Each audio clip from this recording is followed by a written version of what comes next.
आज हम सुनने जा रहे हैं मुंशी प्रेमचंद की कहानी किला। इस कहानी में लेखक ने पति पत्नी के बीच बेरुखी, प्रेम, अपनापन सभी का इस तरह से मिश्रण किया है कि पति पत्नी कितने भी लड़े झगड़ा करे पर वह एक दूसरे के बगैर रहने की कल्पना भी नहीं कर सकते। तो चलिए कहानी की शुरुआत करते हैं। कहानी का नाम है गिला। जीवन का बड़ा भाग इसी घर में गुजर गया, पर कभी आराम नसीब न हुआ। मेरे पति संसार की दृष्टि में बड़े सज्जन, बड़े शिष्ट, बड़े उदार, बड़े सौम्य होंगे, लेकिन जिस पर गुजरती है वही जानता है। संसार को उन लोगों की प्रशंसा करने में आनंद आता है जो अपने घर को भाड़ में झोंक रहे हो, गैरों के पीछे अपना सर्वनाश किए डालते हो। जो प्राणी घर वालों के लिए मरता है उसकी प्रशंसा संसार वाले नहीं करते। वह तो उनकी दृष्टि में स्वार्थी है, कृपण है, संकीर्ण हृदय है, आचार भ्रष्ट है। इसी तरह जो लोग बाहर वालों के लिए मरते हैं उनकी प्रशंसा घर वाले क्यों करने लगे? अब इन्हीं को देखो, सारे दिन मुझे जलाया करते हैं।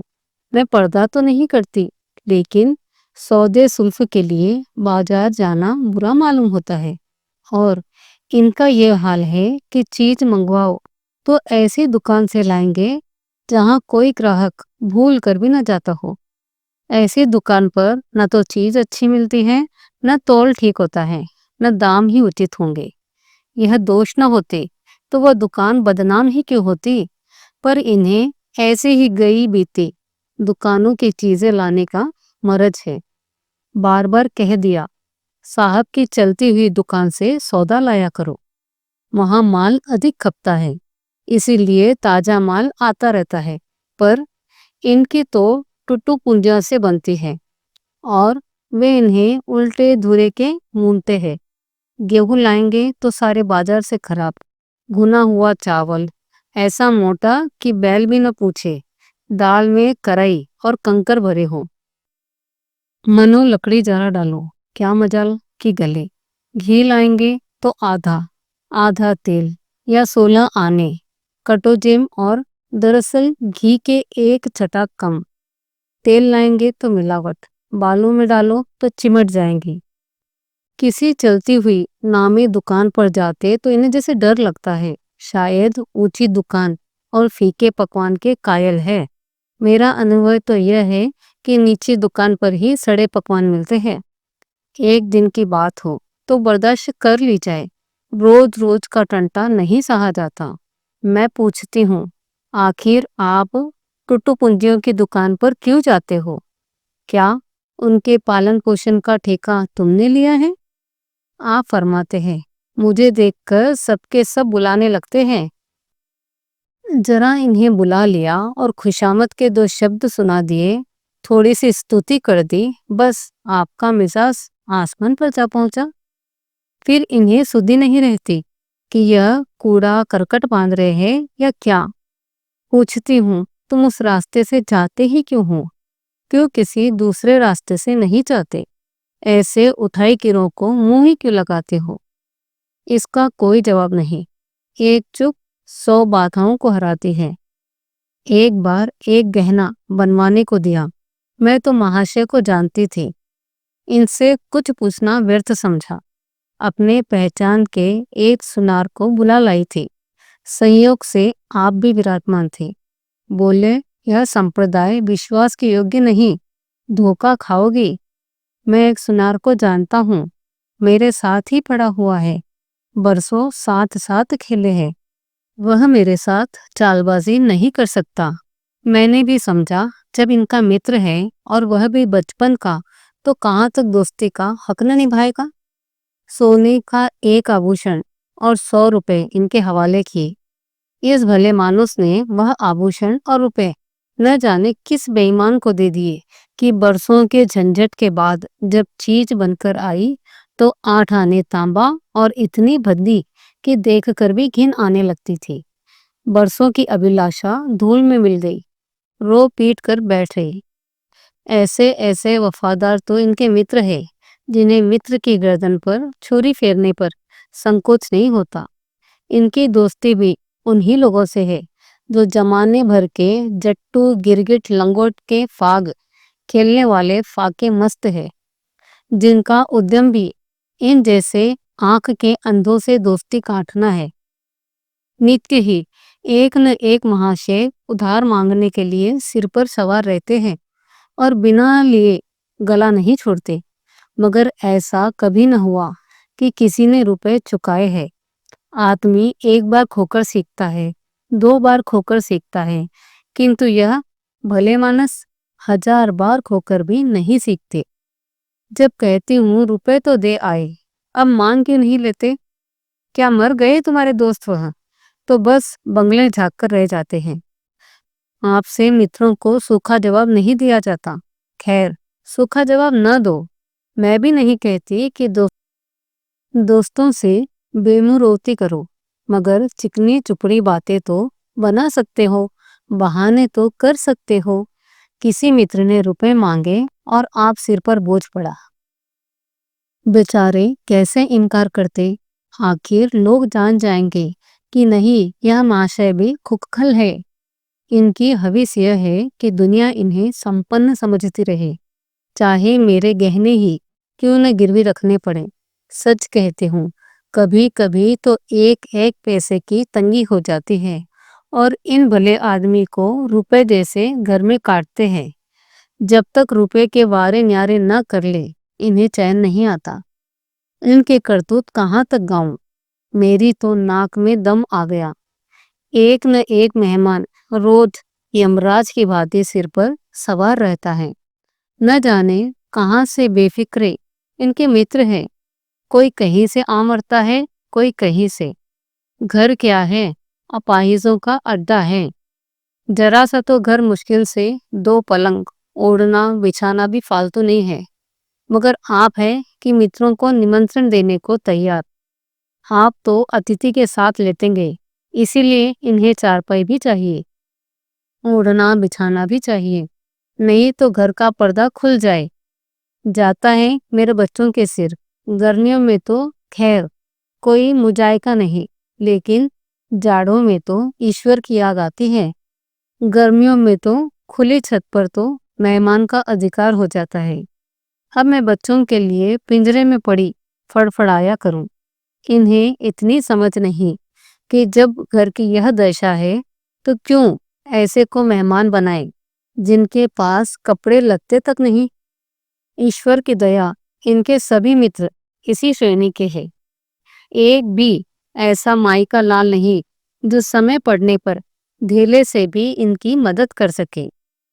2 एक बार महाशय को इसका अनुभव, अत्यंत कटु अनुभव हो चुका है, मगर इस जड़ भरत से जैसे आंख न खोलने की कसम खा ली है। ऐसे ही दरिद्र भट्टाचार्यों से इनकी पड़ती है। शहर में इतने लक्ष्मी के पुत्र हैं, पर आपका किसी से परिचय नहीं। आपके पास जाते ही इनकी आत्मा दुखती है। दोस्ती गांठने ऐसों से जिनके घर में खाने का ठिकाना नहीं। एक बार हमारा कहार छोड़कर चला गया और कई दिन तक दूसरा कहार न मिला। किसी चतुर और कुशल कहार की तलाश में थे, किंतु आपको जल्द से जल्द कोई आदमी रख लेने की धुन सवार हो गई। घर के सारे काम पूर्ववत चल रहे थे, पर आपको मालूम हो रहा था कि गाड़ी रुकी हुई है। मेरा झूठा बर्तन मांजना और अपना साग भाजी के लिए बाजार जाना इनके लिए असहाय हो उठा। एक दिन न जाने कहां से एक बांगड़ू को पकड़ लाए। उसकी सूरत कह देती थी कि वो कोई जांगलू है, मगर आपने उसका ऐसा बखान किया कि क्या कहूँ। बड़ा होशियार है, बड़ा आज्ञाकारी, परले सिरे की मेहनती, गजब का सलीकेदार और बहुत ही ईमानदार। खैर, मैंने भी उसे रख लिया। मैं बार बार क्यों इनकी बातों में आ जाती हूँ, इसका मुझे स्वयं आश्चर्य है। यह आदमी केवल रूप से ही आदमी था, आदमियत के कोई लक्षण उसमें न थे। किसी काम की तमीज नहीं। बेईमान न था, पर गधा अव्वल दर्जे का। बेईमान होता तो कम से कम इतनी तस्कीन तो होती कि खुद खा जाता है, अभागा दुकानदारों के हाथ लुट जाता है। दस्तक की गिनती उसे न आती थी। 1 रुपया देकर बाजार भेजूं तो संध्या तक हिसाब न समझा सके। क्रोध पी पी कर रह जाती। रक्त खौलने लगता था कि दुष्ट के कान उखाड़ लूं, मगर इन महाशय को उसे कुछ भी कहते नहीं देखा। डांटना तो दूर की बात है। आप नहा धो धोती छाट रहे हैं और वहां दूर बैठा तमाशा देख रहा है। मैं तो बच्चा का खून पी जाती, लेकिन इन्हें जरा भी गम नहीं। जब मेरे डांटने पर धोती छाटना जाता भी तो आप उसे समीप न आने देते, बस उसके दोषों को गुण बनाकर दिखाया करते, और इस प्रयास में सफल न होते तो दोषों पर पर्दा डाल देते। मूर्ख को झाड़ू लगाने की तमीज न थी। मर्दाना कमरा ही तो सारे घर में ढंग का एक कमरा है। उसमें झाड़ू लगाता तो इधर उधर की चीजें ऊपर की नीचे, मानो कमरे में भूकंप आ गया हो। और गर्द का ये हाल कि सांस लेना कठिन। पर आप शांतिपूर्वक कमरे में बैठे हैं, जैसे कोई नहीं। एक दिन मैंने उसे खूब डांटा, कल से ठीक ठाक झाड़ू न लगाई तो कान पकड़कर निकाल दूंगी। सवेरे सोकर उठी तो देखती हूँ कमरे में झाड़ू लगी हुई है, हर एक चीज करीने से रखी हुई है, गर्द गुबार का नाम नहीं। मैं चकित होकर देखने लगी तो आप हंसकर बोले, देखती क्या हो, आज घूरे ने बड़े सवेरे उठकर झाड़ू लगाई। मैंने समझा दिया, तुम ढंग तो बताती नहीं, उल्टे डांटने लगती हो। मैंने समझा, खैर, दुष्ट ने कम से कम एक काम तो सलीके से किया। अब रोज कमरा साफ सुथरा मिलता। घूरे ने मेरी दृष्टि को विश्वासी बना लिया। संयोग की बात, एक दिन मैं जरा सा मामूल से सवेरे उठ बैठी और कमरे में आई तो क्या देखती हूँ कि घूरा द्वार पर खड़ा है और आप तनमन से कमरे में झाड़ू लगा रहे हैं। मेरी आंखों में खून उतर आया। उनके हाथ से झाड़ू छीनकर घूरे के सिर पर जमा दी। हरामखोर को उसी दम निकाल बाहर किया। आप फरमाने लगे, उसका महीना तो चुका दो, वाहरी समझ। एक तो काम न करे, उस पर आंखें दिखाए, उस पर पूरी मजूरी भी चुका दो। मैंने एक कौड़ी भी न दी। एक कुर्ता दिया था, वह भी छीन लिया।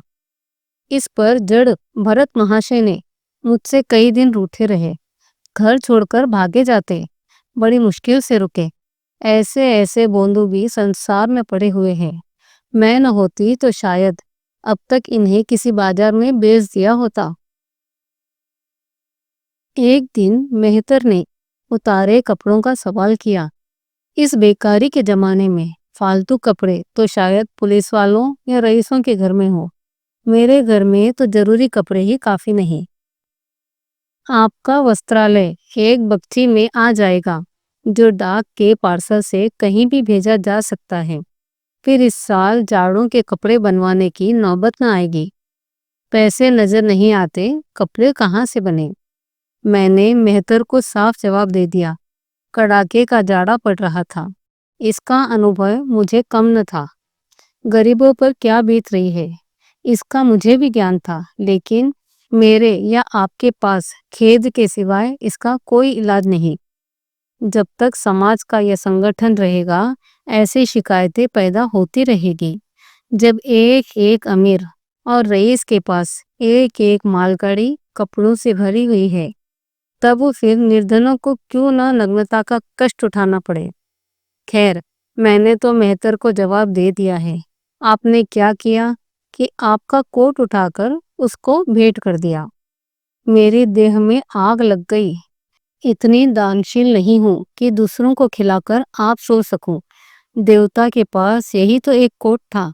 आपको इसकी जरा भी चिंता न हुई कि पहनेंगे क्या। यश के लोभ ने जैसे बुद्धि ही हर ली है। मेहतर ने सलाम किया, दुआएं दी और राह ली। आप कई दिन सर्दी से ठिठुरते रहे। प्रातः काल घूमने जाया करते थे, वह बंद हो गया। ईश्वर ने उन्हें हृदय में एक पवित्र प्रकार का दिया है। फटे पुराने कपड़े पहनते आपको जरा भी संकोच नहीं आता? मैं तो मारे लाज के गड़ जाती हूँ, पर आपको जरा फिक्र नहीं। कोई हंसता है तो हंसे आपकी बला से। अंत में जब मुझसे न देखा गया तो एक कोट बनवा दिया। जी तो जलता था कि खूब सर्दी खाने दूं, पर डरी कि कहीं बीमार न पड़ जाए तो और बुरा हो। आखिर काम तो उन्हीं को करना है। महाशय अपने दिल में समझते होंगे मैं कितना विनीत, कितना परोपकारी हूँ। शायद इन्हें इस बात का गर्व हो। मैं इन्हें परोपकारी नहीं समझती, न विनीत ही समझती हूँ। यह जड़ता है, सीधी सादी निरीहता। जिस मेहतर को आपने अपना कोट दिया, उसे मैंने कई बार रात को शराब के नशे में मस्त घूमता देखा है और आपको भी दिखा दिया है। फिर दूसरों की विवेकहीनता की पूर्ति हम क्यों करें? अगर आप विनीत और परोपकारी होते तो घर वालों के प्रति भी तो आपके मन में कुछ उदारता होती। यह सारी उदारता बाहर वालों के लिए ही सुरक्षित है। घर वालों को उसका अल्पांश भी न मिलना चाहिए। मेरी इतनी अवस्था बीत गई, पर इस भले आदमी ने कभी अपने हाथों से मुझे एक उपहार न दिया। बेशक मैं जो चीज बाजार से मंगवाऊं उसे लाने के लिए जरा भी आपत्ति नहीं, बिल्कुल उज्र नहीं, मगर रुपए मैं दे दूं तो, यह शर्त है। इन्हें खुद कभी यह उमंग नहीं होती। यह मैं मानती हूँ कि बेचारे अपने लिए कुछ नहीं लाते। मैं जो कुछ मंगवा दूं उसी पर संतुष्ट हो जाते हैं। मगर आखिर आदमी कभी कभी शौक की चीजें चाहता है। अन्य पुरुषों को देखती हूँ, स्त्री के लिए तरह तरह के गहने, भांति भांति के कपड़े, शौक श्रृंगार की वस्तुएं लाते हैं। यहाँ किस व्यवहार का निषेध है? बच्चों के लिए भी मिठाइयाँ, खिलौने, बाजे शायद जीवन में एक बार भी न लाएंगे। शपथ भी खाली है। इसीलिए मैं तो इन्हें कृपण कहूंगी, अरसिक कहूंगी, हृदय शून्य कहूंगी, उदार नहीं कह सकती। दूसरों के साथ इनका जो सेवा भाव है, उसका कारण है इनका यश, लोभ और व्यवहारिक अज्ञानता। आपके विनय का यह हाल है कि दफ्तर में आप नौकर हैं, उससे किसी अधिकारी से आपका मेलजोल नहीं। अफसरों को सलाम करना तो आपकी नीति के विरुद्ध है। नजरिया डाली तो दूर की बात है। और तो और कभी किसी अफसर के घर नहीं जाते। इसका खामियाजा आप न उठाएंगे तो कौन उठाए? औरों को रियायती छुट्टियां मिलती है, आपका वेतन कटता है। औरों की तरक्कियां होती हैं, आपको कोई पूछता भी नहीं। हाजिरी में 5 मिनट की भी देर हो जाए तो जवाब पूछा जाता है। बेचारे जी तोड़कर काम करते हैं। कोई बड़ा कठिन काम आ जाता है तो इन्हीं के सिर मढ़ा जाता है। इन्हें जरा भी आपत्ति नहीं। दफ्तर में इन्हें घीसू पीसू आदि उपाधियां मिली हुई है, मगर पड़ाव कितना ही बड़ा मारे, इनके भाग्य में वही सूखी घास लिखी है। यह विनय नहीं है, स्वाधीन मनोवृत्ति भी नहीं है। मैं तो इसे समय चातुरी का अभाव कहती हूँ, व्यवहारिक ज्ञान की क्षति कहती हूँ।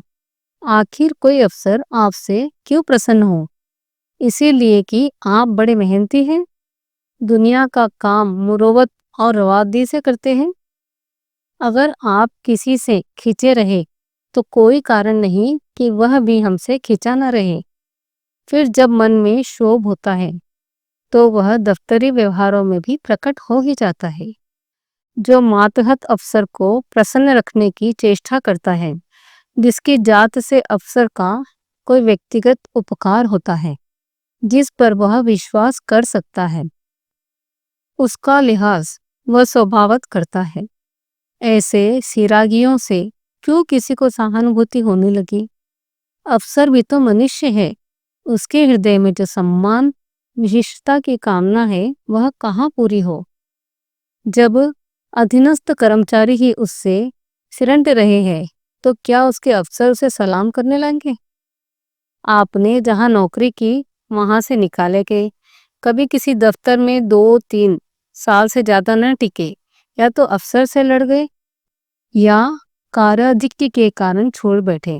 आपको कुटुंब सेवा का दावा है। आपके कई भाई भतीजे होते हैं, वह कभी इनकी बात भी नहीं पूछते। आप बराबर उनका मुंह ताकते रहते हैं। इनके एक भाई साहब आजकल तहसीलदार है। घर की मिल्कियत उन्हीं की निगरानी में है और ठाठ से रहते हैं। मोटर रख ली है, कई नौकर चाकर है, मगर यहाँ भूल से भी पत्र नहीं लिखते। एक बार हमें रुपये की बड़ी तंगी हुई। मैंने कहा, अपने भ्राताजी से क्यों नहीं मांग लेते। कहने लगे कि उन्हें चिंता में क्यों डालो, उन्हें भी तो अपना खर्च है। कौन सी ऐसी बचत हो जाती होगी। जब मैंने बहुत मजबूर किया तो आपने पत्र लिखा। मालूम नहीं पत्र में क्या लिखा। पत्र लिखा या मुझे चकमा दे दिया। रुपए न आने थे, न आए। कई दिनों के बाद मैंने पूछा, कुछ जवाब आया? श्रीमान के भाई साहब के दरबार से। आपने रुष्ट होकर कहा, अभी केवल 1 सप्ताह तो खत पहुंचे हुआ, अभी क्या जवाब आ सकता है। 1 सप्ताह और गुजरा, मगर जवाब नदारद। जब आपका यह हाल है कि मुझे कुछ बातचीत करने का अवसर ही नहीं देते, इतने प्रसन्नचित्त नजर आते हैं कि क्या कहूँ। कोई न कोई शिगुफा लिए हुए मेरी खुशामद खूब हो रही है। मेरे मायके वालों की प्रशंसा भी हो रही है। मेरे गृह प्रबंध का बखान भी असाधारण रीति से किया जा रहा है। मैंने इस महाशय की चाल समझ ली। यह सारी दिलजोई केवल इसीलिए थी कि श्रीमान के भाई साहब के विषय में कुछ न पूछ बैठूं। सारे राजनीतिक, आर्थिक, सामाजिक, आचारिक प्रश्नों की मुझसे व्याख्या की जाती थी, इतने विस्तार और गवेषणा के साथ कि विशेषज्ञ भी लोहा मान जाए, केवल इसीलिए कि मुझे वह प्रसंग उठाने का अवसर न मिले। लेकिन मैं भला कब चूकने वाली थी। जब पूरे 2 सप्ताह गुजर गए और बीमे के रुपए भेजने की मिति मौत की तरह सिर पर सवार हो गई, तो मैंने पूछा, क्या हुआ? तुम्हारे भाई साहब ने श्रीमुख से कुछ फरमाया या अभी तक पत्र नहीं पहुंचा? आखिर घर की जायदाद में हमारा भी हिस्सा है या नहीं, या हम किसी और दासी की संतान है। 500 रुपए साल का नफा तो 10 साल पहले था, अब तो 1000 से कम न होगा। पर हमें कभी एक कानी कौड़ी भी न मिली। मोटे हिसाब से हमें 2000 मिलना चाहिए। 2000 न हो, 1000 हो, 500 हो, 250 हो, कुछ न हो तो बीमा का प्रीमियम भर सके तो हो। तहसीलदार साहब की आमदनी हमारी आमदनी से चौगुनी है। रिश्वतें भी लेते हैं, तो फिर हमारे रुपये क्यों नहीं देते और हैं हाँ हाँ करने लगते हैं। कहने लगे, वह बेचारे घर की मरम्मत करवाते हैं, बंधु बांधों का स्वागत सत्कार करते हैं, नातेदारियों में भेंट बांटते हैं, और कहाँ से लाए हमारे पास भेजे। बाहरी बुद्धि, मानो जायदाद इसीलिए होती है कि उसकी कमाई उसी में खर्च हो जाए। इस भले आदमी को बहाने गढ़ने भी आते हैं। मुझसे पूछते, मैं एक नहीं 1000 बता देती। एक से बढ़कर एक कह देते कि घर में आग लग गई, सब कुछ स्वाहा हो गया, या चोरी हो गई, तिनका तक न बचा, या 10,000 का अनाज भरा हरा, उसमें घाटा हो गया, या किसी के फौजदारी हो गई, उसमें दिवाला पिट गया। आपको सूझी भी तो लच्चर सी बातें। तकदीर ठोक कर बैठी रही। पड़ोस की एक महिला से रुपए कर्ज दिए, तब जाकर काम चला। फिर भी आप भाई भतीजों की तारीफ के पुल बांधते हैं तो मेरे शरीर में आग लग जाती है। ऐसे कौरवों से ईश्वर बचाए। ईश्वर की दया से आपके 2 बच्चियां भी हैं। ईश्वर की दया कहूँ या कोप कहूँ, सबके सब उद्यमी हो गए। खुदा की पनाह। मगर क्या मजाल है कि यह बूंदू किसी को कड़ी आंखें देखे। रात के 8 बज गए हैं, युवराज अभी घूमकर नहीं आए। मैं घबरा रही हूँ। आप निश्चिंत बैठे अखबार पढ़ रहे हैं। झल्ला ही जाती हूँ। अखबार छीन कर कहती हूँ, जाकर जरा देखते क्यों नहीं, कहाँ रह गया। न जाने तुम्हारा हृदय कितना कठोर है। ईश्वर ने तुम्हें संतान ही न जाने क्यों दे दी। पिता का पुत्र के साथ कुछ तो धर्म है। तब आप भी गर्म हो जाते हैं। अभी तक नहीं आया, बड़ा शैतान। आज बचा आते हैं तो कान उखाड़ लेता हूँ।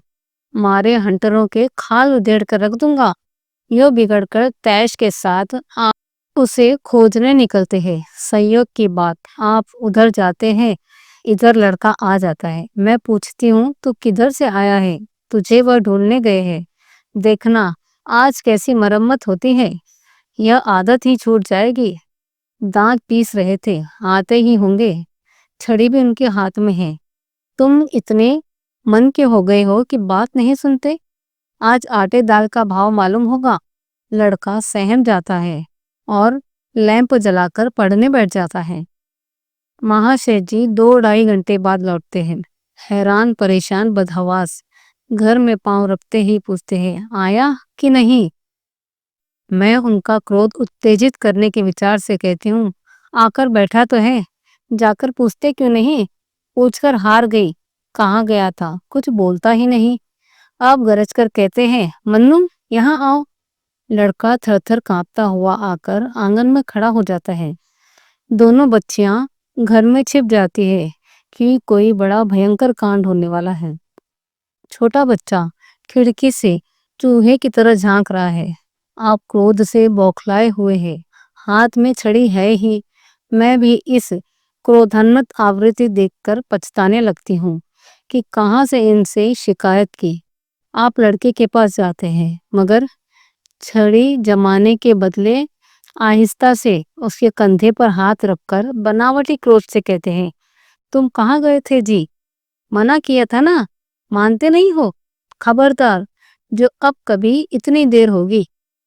आदमी शाम को घर चला आता है या गटर मस्ती करता है। मैं समझ रही हूँ कि यह भूमिका है। विषय कब आएगा। भूमिका तो बुरी नहीं है, लेकिन यहाँ तो भूमिका पर कितनी हो जाती है। बस आपका क्रोध शांत हो गया। बिल्कुल जैसे कार की घटा घेर घार हुआ। काले बादल आए, गड़गड़ाहट हुई, गिरी 4 बूंदे। लड़का कमरे में चला जाता है और शायद खुशी से नाचने लगता है। मैं पराभूत होकर कहती हूँ, तुम तो जैसे डर गए, भला 2-4 तमाचे तो लगाए होते। आप फरमाते हैं, तुमने सुना नहीं, मैंने कितने जोर से डांटा। बच्चे की जान ही निकल गई होगी। देख लेना जो फिर कभी देर से आए। तुमने डांटा तो नहीं, हाँ आंसू पहुंच दिए। तुमने मेरी डांट सुनी ही नहीं। क्या कहना आपकी डांट का। लोगों के कान बहरे हो गए। लाओ तुम्हारा गला सहला दूं। आपने एक नया सिद्धांत निकाला है कि दंड देने से लड़के खराब हो जाते हैं। आपके विचार से लड़कों को आजाद रहना चाहिए। उन पर किसी तरह का बंधन, शासन या दबाव न होना चाहिए। आपके मत से शासन बालकों के मानसिक विकास में बाधक होता है। इसी का यह फल है कि लड़के बेनकेल के ऊंट बने हुए हैं। कोई 1 मिनट भी किताब खोलकर नहीं बैठता। कभी गिल्ली डंडा, कभी गोलियां, कभी कनकौवे। श्रीमान भी लड़कों के साथ खेलते हैं। 40 साल की उम्र और लड़कपन इतना। मेरे पिताजी के सामने मजाल थी कि कोई लड़का कनकौवा उड़ा ले, गुल्ली डंडा खेल सके। खून पी जाते थे। प्रातःकाल से लड़कों को लेकर बैठ जाते थे। स्कूल से जो ही लड़के आते फिर ले बैठते। बस संध्या समय आधे घंटे की छुट्टी देते थे। रात को फिर जोत देते थे। यह नहीं कि आप तो अखबार पढ़ा करें और लड़के गली गली भटकते फिरे। कभी कभी आप सींग कटाकर बछड़े बन जाते हैं। लड़कों के साथ ताश खेलने बैठ जाते हैं। ऐसे बाप का भला लड़कों पर क्या रोब हो सकता है। पिताजी के सामने मेरे भाई सीधे तक नहीं ताकते थे। उनकी आवाज सुनते ही तहलका मच जाता था। उन्होंने घर में कदम रखा तो शांति का साम्राज्य हुआ। उसके सम्मुख जाते ही लड़कों के प्राण सूख जाते। उसी शासन की यह बरकत है कि सभी लड़के अच्छे अच्छे पदों पर पहुंच गए। हाँ, स्वास्थ्य कभी किसी का अच्छा नहीं है।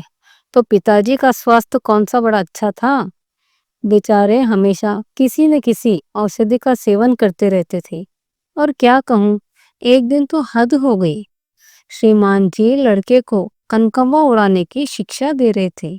यो घुमाओ, यो गोता दो, यो खींचो, यो ढील दो। ऐसा तन मन से सिखा रहे थे मानो गुरु मंत्र दे रहे हो। उस दिन मैंने इनकी खबर ऐसे ली कि याद करते रहेंगे। तुम कौन होते हो मेरे बच्चों को बिगाड़ने वाले।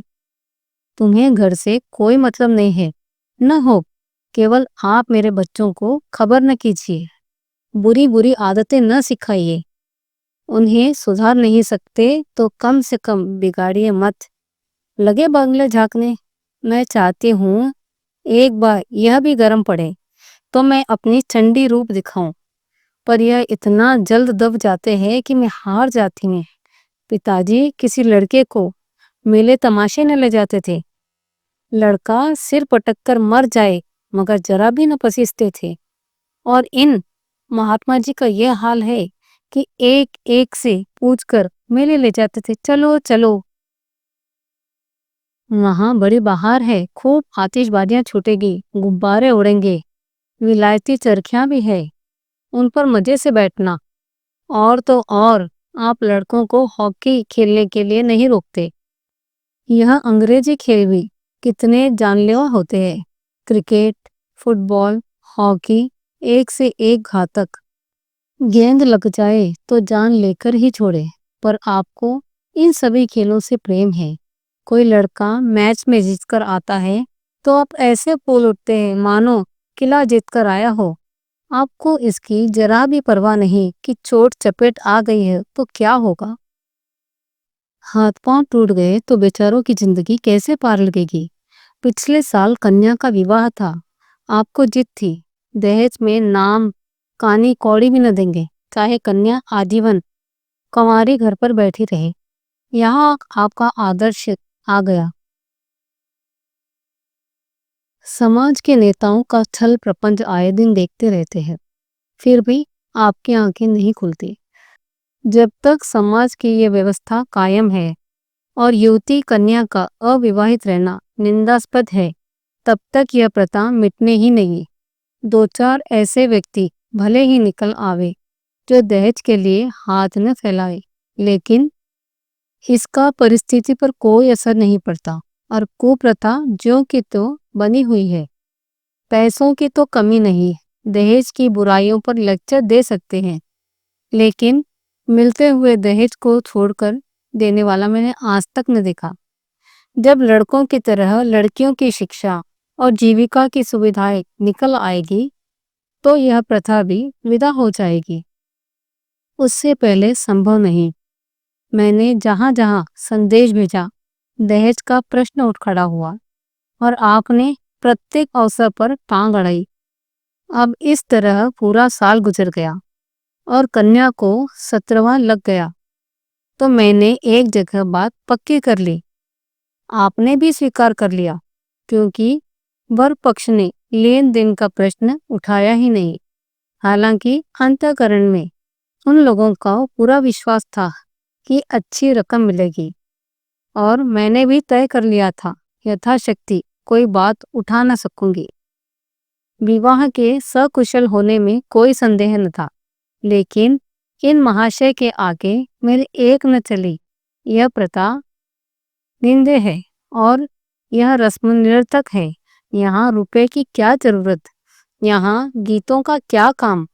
नाक में दम था, यह क्यों वह क्यों, यह तो साफ दहेज है। तुमने मेरे खिलाफ मेरे मुंह पर कालिख लगा दी, मेरी आबरू मिटा दी। जरा सोचिए, इस परिस्थिति को कोई बारात द्वार पर पड़ी हुई है और बात बात पर शास्त्रार्थ हो रहा है। विवाह का मुहूर्त आधी रात के बाद का था। प्रथा अनुसार मैंने व्रत रखा, किंतु आपकी टेक थी कि व्रत की कोई जरूरत नहीं। जब लड़के के माता पिता व्रत नहीं रखते, जब लड़का तक व्रत नहीं रखता, तो कन्या पक्ष वाले ही व्रत क्यों रखे? मैं और सारा खानदान मना करता रहा, लेकिन आपने नाश्ता किया, भोजन किया। खैर, कन्यादान का मुहूर्त आया। आप सदैव से इस प्रथा के विरोधी हैं। आप इसे निषिद्ध समझते हैं। कन्या क्या दान की वस्तु है? दान रुपए, पैसे, जगह, जमीन का हो सकता है, पशु दान भी हो सकता है, लेकिन लड़की का दान एक लच्चर सी बात है।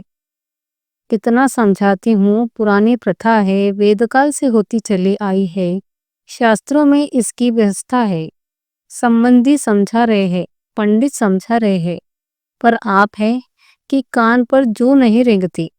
हाथ जोड़ती हूँ, पैर पकड़ती हूँ, गिड़गिड़ाती हूँ, लेकिन मंडप के नीचे न गए। और मजा यह है कि आपने ही तो यह अनर्थ किया है कि आप ही मुझसे रूठ गए।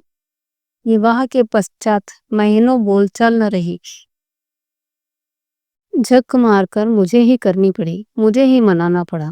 किंतु सबसे बड़ी विडंबना यह है कि इन सारे द्रोणों के होते हुए भी मैंने इनसे एक दिन भी पृथक न रहा। एक क्षण का वियोग नहीं सह सकती। इन सारे दोषों पर भी मुझे इनसे प्रगाढ़ प्रेम है।